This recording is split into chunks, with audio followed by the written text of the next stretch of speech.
Hey guys, it's Jeremy here. Today I'm going to be interviewing Alan Cox, the founder of Akimbo, a mental health strengthening app.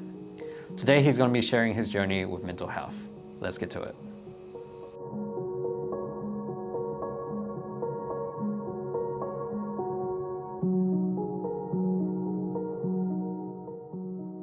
My name's Alan Cox and I'm the founder of a startup called Akimbo, which is an app that we're developing which is focused on the mental fitness of young adults.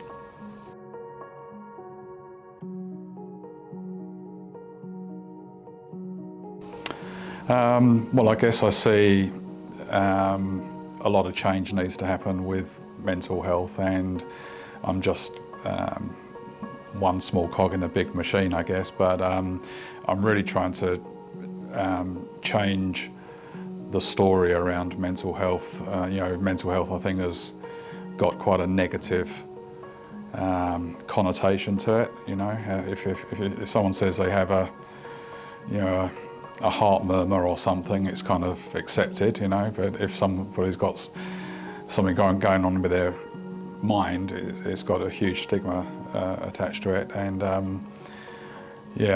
like to do my part in changing that story, just so that it becomes normalised that individuals understand what's going on in their brain and their mind, and can actually work themselves on improving their own mental fitness.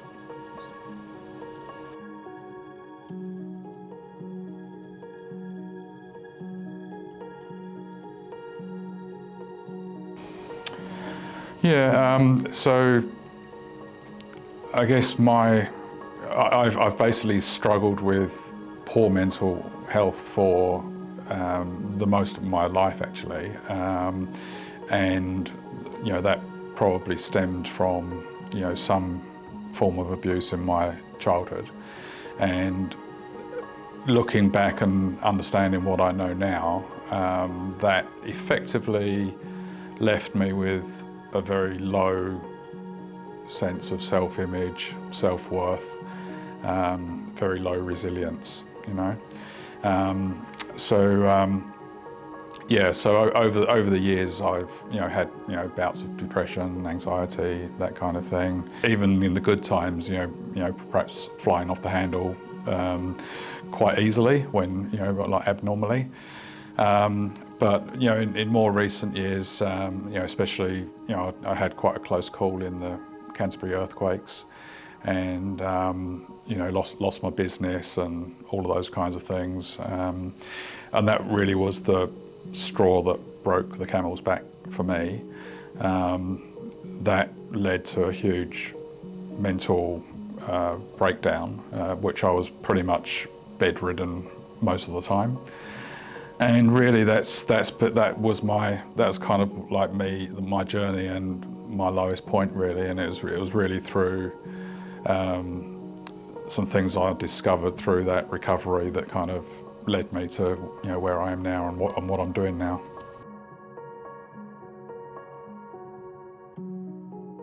I think COVID has affected people's mental health in many different ways. Yes, we hear about all of the negative side of how it's affected things, but I think it's also had positive sides as well. Many of the people that I talk to have kind of done all kinds of things, like reconnect, spent the time to reconnect with nature and reprioritize what's important in their life and all those kinds of things.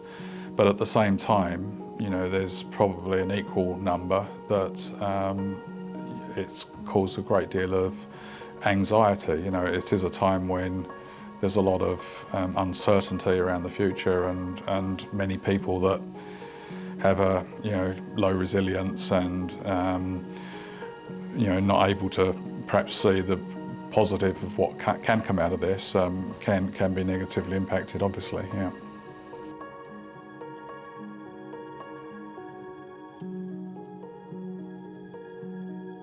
I think the tips that I would give to people around handling their mental health and depression really would vary a lot depending on exactly where they are. If, like for example, I think that things like the use of antidepressants, they get quite a negative rap, but at the same time, I think they have a useful space for just lifting the clouds enough for an individual to at least start being able to work on themselves. Because if you're in a really kind of stormy space, a lot of the things that kind of you would do to work on your own mental well-being are actually really, really hard to do. So I'd probably, number one is if you're in a pretty bad space, at least go and see your doctor, and they can formally assess you. And if they think that you are, clinically depressed, then they will help you. Beyond that, I think the second biggest thing is around having relationships in your life, communicating with them, people, so that they really understand what you're going through. I remember when I was going through things that I just felt so alone and nobody else could understand. And there are actually kind of tools out there that you can point people to say, look, this is what I'm going through. It's just so you understand, why I don't want to come out for a drink or why I don't want to come to the movies. It's not that I don't like you anymore, it's because this is what I'm going through, so I think that would probably be a big one. I guess the third area really would be to really start just learning about how your mind works, right? It's actually a fascinating thing, and the more that and a lot of this stuff isn't difficult, it's not rocket science, but YouTube is a great place to go. And once you start learning about things like, for example, the role of the amygdala and the hippocampus in how you're feeling, just by understanding some of that stuff, it actually makes you feel less like a freak, and actually there's something kind of physically wrong. There's actually chemicals going awry and things like that.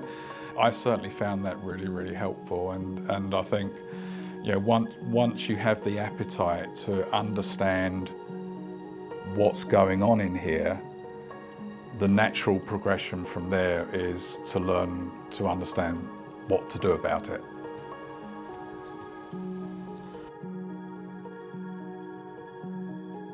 So the best way to reach me is probably through my personal website, which is alancox.me. So it's ALANCOX.me. And I've got my contact details on there. But also if you go to the Akimbo.life website, which is the website for the app, so it's AKIMBO.LIFE. And again, there's ways to contact me there as well.